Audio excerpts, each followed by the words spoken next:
जेव्हा एक सिंह पडतो तेव्हा दुसरा सिंह गर्जना करतो. तानाजी पडले पण त्यांचा धाकटा भाऊ सूर्यजी तिथेच उभा होता. तानाजी रक्ताच्या थारोळ्यात पडले होते. काळजाचा तुकडा सक्का मोठा भाऊ डोळ्यासमोर संपला होता. सूर्यजींच्या डोळ्यातून अश्रू नाही तर रक्ताची आग वाहत होती. मावळे धीर सोडू लागले तेव्हा सूर्यजी आपल्या भावाच्या देहापाशी उभे राहिले.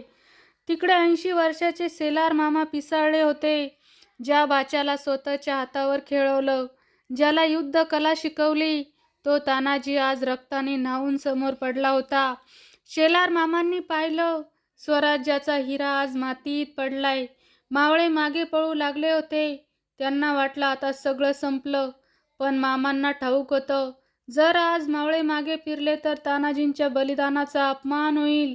शेलार मामांनी झटकन पुढे होऊन कड्यावरचे दोर सपासप कापून टाकले. पळणाऱ्या मावळ्यांसमोर ते पहाडासारखे उभे राहिले आणि ओरडले, अरे बेड्यांनो, पळताय कुठं? तुमचा बाप इथे रक्ताच्या थारोळ्यात पडलाय आणि तुम्ही जीवाच्या भीतीने पळताय. कड्यावरचे दोर मी कापून टाकले. आता एकतर कड्यावरून उड्या मारून खाली कोसळा, नाहीतर शत्रूवर तुटून पडून तानाजींच्या मृत्यूचा सूड घ्या. मामांच्या त्या शब्दांनी मावळ्यांच्या काळजात आग लागली. हर हर महादेवाच्या गर्जनेने सिंहगड हादरला. मावळे पुन्हा फिरले.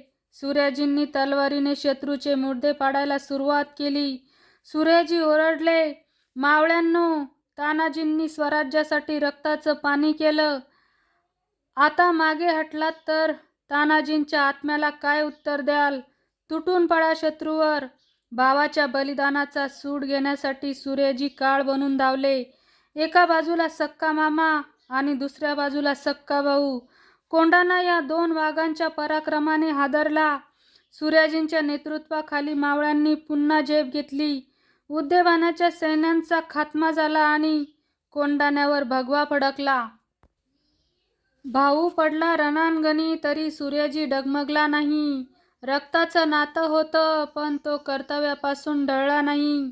शेलार मामांची साथ अन सूर्यजींची ती तलवार. शत्रूच्या फौजेवर केला त्यांनी रक्ताचा हाकार. जेव्हा तानाजींचा देह राजांनी पाहिला तेव्हा काय झालं पाहूया पुढच्या भागात. नरवीर सूर्यजी मालुसरे यांचा विजय असो. हर हर महादेव.